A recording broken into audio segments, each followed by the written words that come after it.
If I'm going to show up as a powerful global voice in career and leadership development, I have to take care of myself. And that means building the kind of energy, focus, and resilience that lets me operate at my highest level without burning out. I'm prioritizing mindset shifts that help me lead with confidence, fine tuning my wellness routines, and making sure that my health supports the impact I want to create.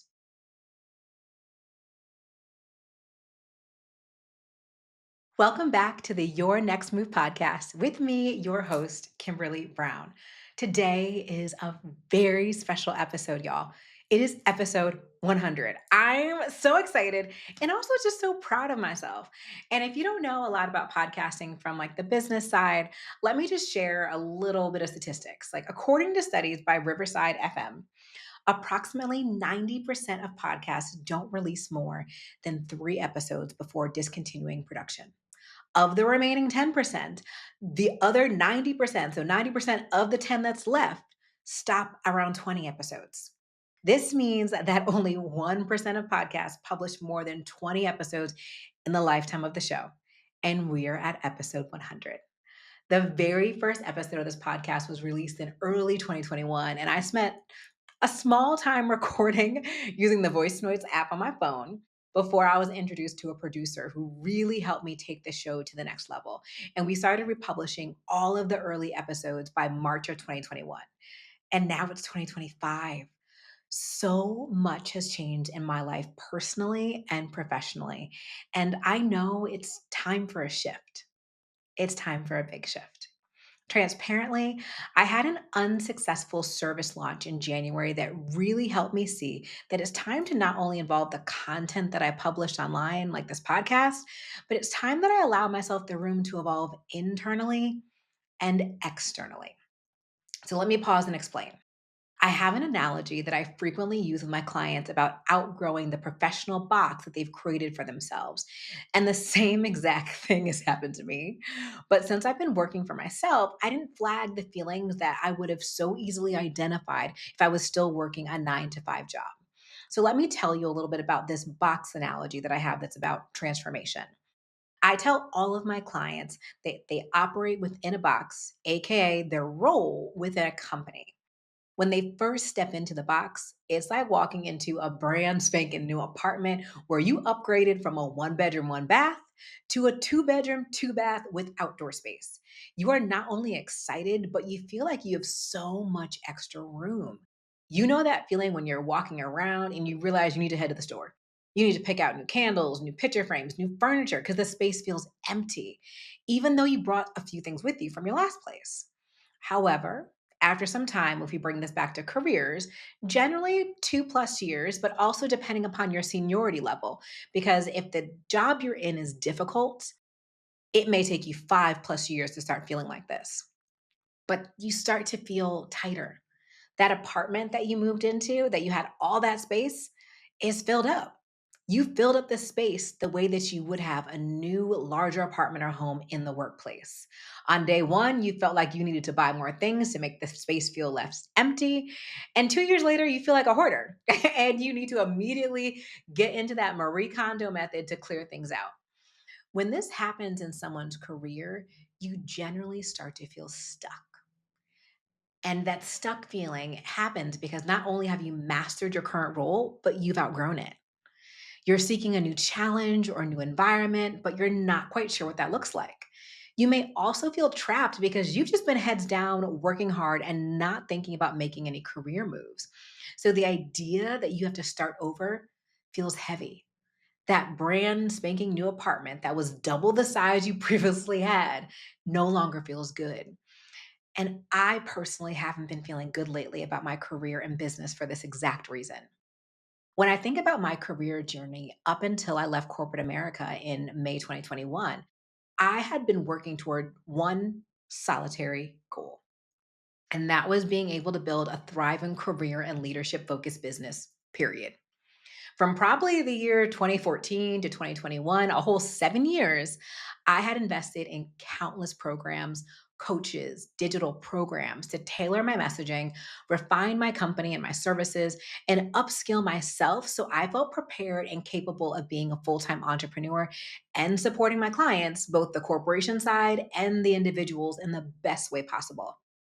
And then when I resigned from 2021 to, let's say, present day, professionally, I was just working my plan. And I honestly only cared about two things. Number one, flawless delivery and transformation for my clients, because my company operates on referrals, and people having a positive firsthand experience with my work is what brings in money. And number two is driving revenue so I can pay my bills and not feel frantic. And personally, y'all, I don't talk much about my personal life on this podcast, but I've been put through the ringer if we bring it all the way back to 2014. I shared a little bit about my life on episode 65 of the podcast when Jessica Hurley interviewed me. But what Jessica really wanted me to say plainly, but I didn't because I was nervous, was that I've had two failed marriages.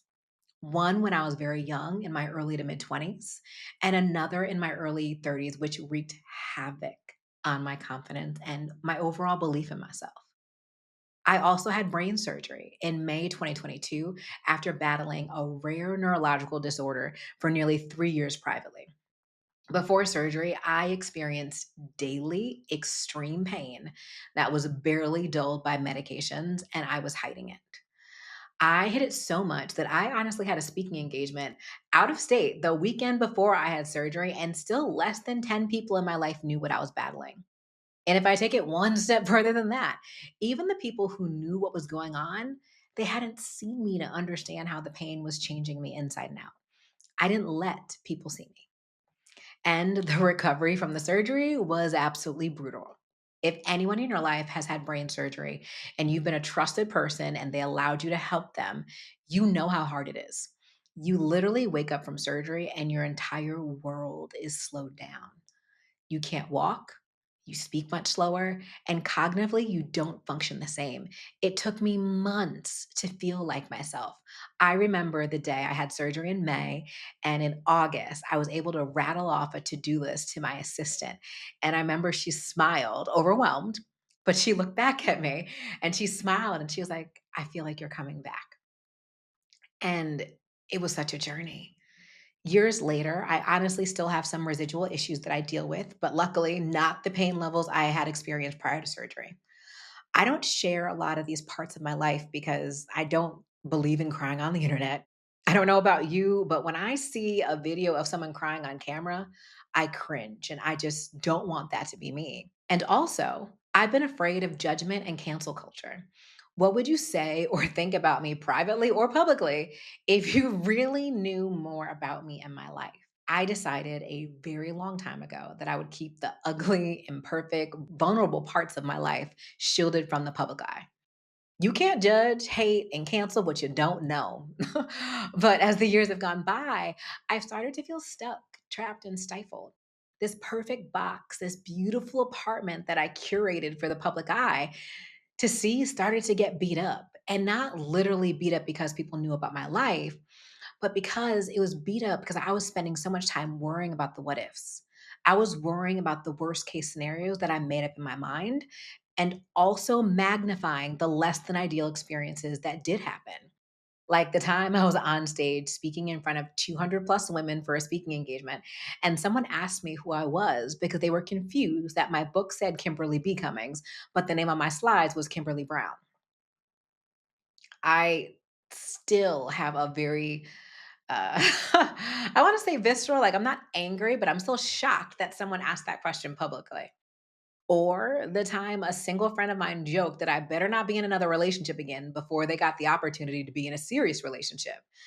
I made a nasty habit of taking these isolated incidents and catastrophizing them. So what now? What now, right? It is time to transform. I'm excited. It's a new day. So let me tell you a little bit about this shift. So, Kobe Campbell, a licensed trauma therapist, put a video on Instagram that perfectly explained the difference between change and transformation. She says, change is an outward adjustment to the context that you're in. But transformation is an inward, fundamental change, and it takes much more time, much more investment, and is often unseen before it's seen. That transformation can manifest as change outwardly, but that has to have the basis of love. That shame will change you quickly, but love will transform you in a sustainable way. From the outside, I'll be working over the next 5 months on what may look like a rebrand, an aesthetic focused change. But I also have an internal transformation that I have to focus on as well. Since at least 2018, I've created a belief system that's been rooted in shame, hiding, and accomplishment. If I can continue to accomplish, I can hide all of the bad things in my life and no one will notice. And that's just not true. I know it is not true. While I may have been amazing at hiding from a public audience, I created an internal environment for myself that's hostile, it's unsupportive, and it's rooted in people pleasing. Over the last 2 weeks, I've built myself a transformation roadmap that is comprised of 5 main categories. So I want to break them down for you just so you know what's happening so that I can also share this journey with you. So the first one is personal development and energy management. If I'm going to show up as a powerful global voice in career and leadership development, I have to take care of myself. And that means building the kind of energy, focus, and resilience that lets me operate at my highest level without burning out. I'm prioritizing mindset shifts that help me lead with confidence, fine tuning my wellness routines, and making sure that my health supports the impact I want to create. Next up is the brand positioning and thought leadership strategy. I know my work changes lives. If you've read the book, if you've negotiated your salary, if you've heard me talk and took one thing I shared and actioned it, I know what I share can change lives. And it has changed thousands of lives already. But in order to reach more people, I have to be more intentional about how I show up. This year, I'm sharpening my message, I'm refining my career growth scale assessment, and I'm making sure that everything I put out reflects a unique perspective on career and leadership development. It's not just about being seen, it's about making sure the right people hear me and walk away with something that moves them forward. And that leads to the content, which starts to touch this podcast a little bit. I've got big ideas and a lot to say, but I need a system that makes sure my insights get to the people who need them without me having to be everywhere all the time. That's why I'm creating a content strategy that's clear, consistent, and aligned with my mission. I want my voice to cut through the noise, whether someone hears me on a podcast, sees a LinkedIn post, or drives into one of my programs. I want to have impact, and that means I have to be strategic. And then, as we talk about my business and my revenue infrastructure, scaling my work isn't just about doing more, it's about doing it smarter. So I'm refining my business model, streamlining my offers, and making sure my coaching, my corporate trainings, and my digital products work together in a way that makes sense. That also means building a team and systems that support my growth and the company's growth so I can focus on what I do best, helping people unlock their potential in the workforce. Then we have expansion and monetization. I'm not just here to build a business, y'all. I'm here to build a legacy. And again, that means getting in front of the right audiences, partnering with the right people, and creating offers that don't just generate revenue from a business perspective, but they create real lasting impact. Whether that's speaking, media, collaborations, I'm making sure that every move I make pushes me closer to my vision, becoming the go to voice in career and leadership development. And just to be clear, I know I gave you those 5 steps fairly quick. This is a 20 plus page document that breaks down everything I'll be working on. It also includes a competitor analysis so I'm clear on where I want to be going. For the first time in years, I feel genuinely excited about this shift. One of my biggest aha moments I had during my unsuccessful launch in January is that I have grown and changed. My audience has grown and changed, but I've kept a lot of things the same. And that's really why things weren't as successful as I had hoped for. But I needed everything to happen in the exact way that it did so that I could see what needed to change. Shout out to one of my girlfriends who is incredible in business. I called her sad, frustrated, and angry about what had transpired. And in a 30-minute phone call, she diagnosed the issue. And she really helped me understand that I've grown, but me keeping myself in this box, in the apartment that is too tight for me, is stunting my growth and stunting the results and the impact that I'm able to have. When she made this connection, I felt excited, but also scared because I knew it was time to change and transform immediately. So, what does this mean for you? I've shared a lot of backstory today, but the moral of this story is that a new day is here and we are elevating, baby. Okay. Cue Level Up by Sierra right now. Okay. You won't see me change the name of this podcast or maybe even the branding, but you will notice a shift in content. We'll be talking more about these five core things: expanding your reach, owning the room and the conversation, building relationship capital, crafting a legacy, not just as a career, but mindset, courage, and your next level future. And through all this, you're going to see and hear more personable and vulnerable insights from me. Just like today, I've shared more today on this episode than I ever have in public. So let me break down a little bit more what you should be expecting. So, expanding your reach. Here's the truth: being great at your job is not enough. If no one sees your vision, you'll always be stuck executing someone else's. I had to learn this the hard way. And early in my career, I thought that if I just worked harder, someone would recognize my value. But leadership just isn't about what you do, it's about how you position yourself. I had to shift from being the person who got things done to the person shaping the conversation. And that's what expanding your reach is all about: stepping out of the shadows, owning your expertise, and making sure the right people know exactly what you bring to the table. That brings us to owning the room and the conversation. People listen to those who know how to speak with power. Your ideas can literally shape the future, but only if you know how to make them land. I remember my first time speaking in a major room. My hands were sweating, my heart was racing, but I knew if I didn't own the moment, no one else was going to do it for me. Whether you're in a meeting, leading a presentation, or stepping onto a stage, how you communicate your message matters. It's about clarity, confidence, and making sure people don't just hear you, but they remember you. This is so much of the work that I do with my one on one clients. And even as I talk about this transformation, I notice that the people who are coming to me for one on one, they are chiefs, they are head of, they are vice presidents, they are leading global teams. But how I was talking, how I was speaking was to someone who was more junior. So things just weren't connecting. I'm also no longer a junior in my career. I wasn't junior when I left, and I'm definitely not junior now where I am building my business. I have to talk about building relationship capital. We know that your talent might open doors, but relationships keep them open. The biggest career moves I made didn't come from applications or promotions. They came from relationships, not transactional networking, but real trust based connections with people who believed in my work. Whether it was a mentor who saw my potential before I did, or a sponsor who advocated for me behind closed doors, or a strategic connection that led to an opportunity I couldn't have even predicted myself. Relationships have shaped my entire career. And if you want to grow, you can't do it alone. You need people in your corner, and that starts with building real, meaningful connections.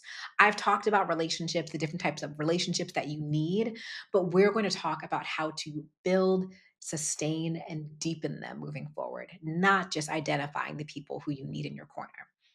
Next up is crafting a legacy, not just a career. Your legacy is what people say about you when you're not in the room. If you don't take control of that story, someone else will write it for you. For years, I was focused on career success, hitting milestones, getting promotions, and moving on up the ladder. But at some point, I realized I wasn't just building a career, I was building a body of work. And you are too. The real goal isn't just about being successful today, it's to create impact that lasts. And that means shaping your reputation with intention, turning your expertise into a framework others can use, and sharing your knowledge at scale. Legacy isn't about ego, it's about influence that extends beyond you. And I love doing this work. One of my favorite one on one clients right now, we're talking about the legacy she is going to leave at the company. She has probably 10 to 15 more years in the world of work. And we want to make sure that there is a lasting stamp at the organization she works for and far beyond. And that's where some of the magic happens. And last but not least, we're going to talk about mindset, courage, and your next level future. The most successful leaders don't just navigate change, they create it. And to do that, you have to master your mindset. I've had moments where fear almost stopped me from making my next big move. Honestly, how I've been feeling over the past few weeks until I decided I was going to transform myself, change my business, change my approach, and transform internally and externally, I was like, maybe I'll just shut the podcast down. What if I just pivot and do something else? Times when I wasn't sure I was ready, but I had to take the leap anyways. It's happened in the past and it's happening now. Leadership isn't about having all the answers. It's about having the courage to bet on yourself when the path isn't clear.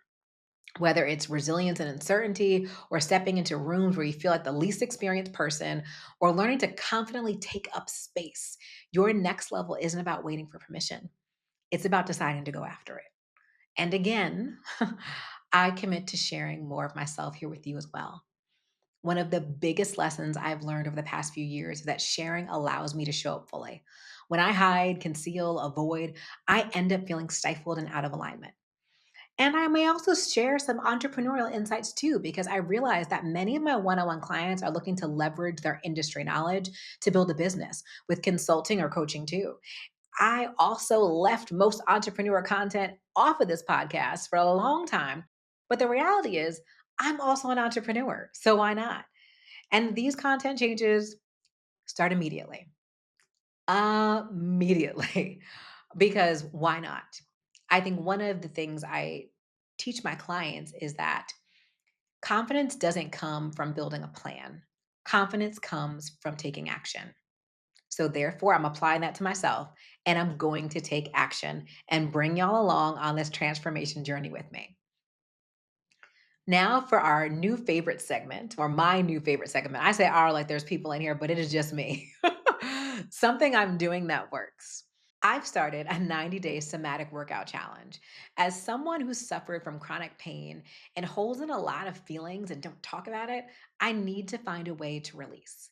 If you're not familiar with the term somatic, it literally means related to the body. It's believed that you can store emotions and trauma in the body, and until it's released, you end up with physical manifestations in your body. So, for example, this past week, I was at a new doctor to speak about an issue that I was having, and I was unknowingly triggered and began to panic. As I was speaking to the doctor about care options, I felt anxiety and sadness just creep into my body. By the end of the visit, I was almost in tears. I was trying to talk through it, but it just started to get worse and worse and worse. I made it to my car before any tears actually fell from my eyes, and I called my partner and I just sobbed on the phone. And at first, I didn't even understand why I was crying. But as we talked, I realized that the office experience felt a lot like when I checked in for brain surgery. And the moment the doctor recommended a minor surgery to correct my current issue, the anxiety and sadness took over my body. And the issue I'm having is nothing related to what happened before, but my body remembered the experience from surgery. As I sat in the car and I processed the moment, I walked into the doctor's office and was at a hospital. The signs, the waiting room, the reception check in, the actual exam room, all of it were very similar to my surgical experience. And my body recognized it before my mind and reacted. The stress of my brain surgery was still alive and well in my body. And y'all, I'm an avid believer in therapy. I was in therapy when I had the surgery then and for nearly 2 years afterwards, and this experience never came up, but it was still in my body. So, somatic work is supposed to help release and heal known and unknown traumas and experiences that are held in your body. And I'll be excited to report back in a few weeks. But I can say, which is why I wanted to share it today, is that even after the first session, my body felt different. And I'm really excited to see how my body feels in 90 days of doing somatic work every single day. So, as I enter this new season with you and work through this transformation, I want to hear from you. In the last episode, I mentioned that I wanted you to submit for live coaching on the podcast. But I know that some people may be weary of sharing their business in this way. So I have two options now. Option one, you can submit to come on the podcast with me. And the link will be in the show notes by submitting a form. And I'll review what you discuss, review what you put in, determine if you're a fit, and we'll record an episode together and it'll be released at a later date. But you'll ultimately be coached by me live for 20 to 30 minutes. Or option two, now you can send me a voice message. For some folks, I know you may prefer to be anonymous and may have a quick question that you'd love for me to address. So I have a new service that allows you to leave me a 90-second voice message. I'll take your voice message and answer your question on the podcast. You can share your name or not, but this allows those of you who may be a little shy to still get your questions answered.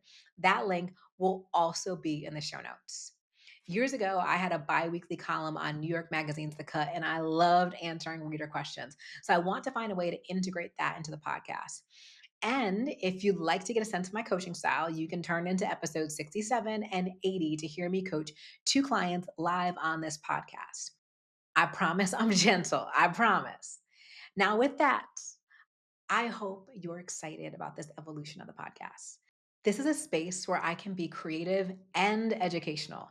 And I'm truly excited about this next best move for myself and how it will impact you as a listener or watcher. You can always reach out to me directly at podcast@brownleadership.com with your questions, your feedback, your insights. But until next time, may your next move and mine too be our very best moves.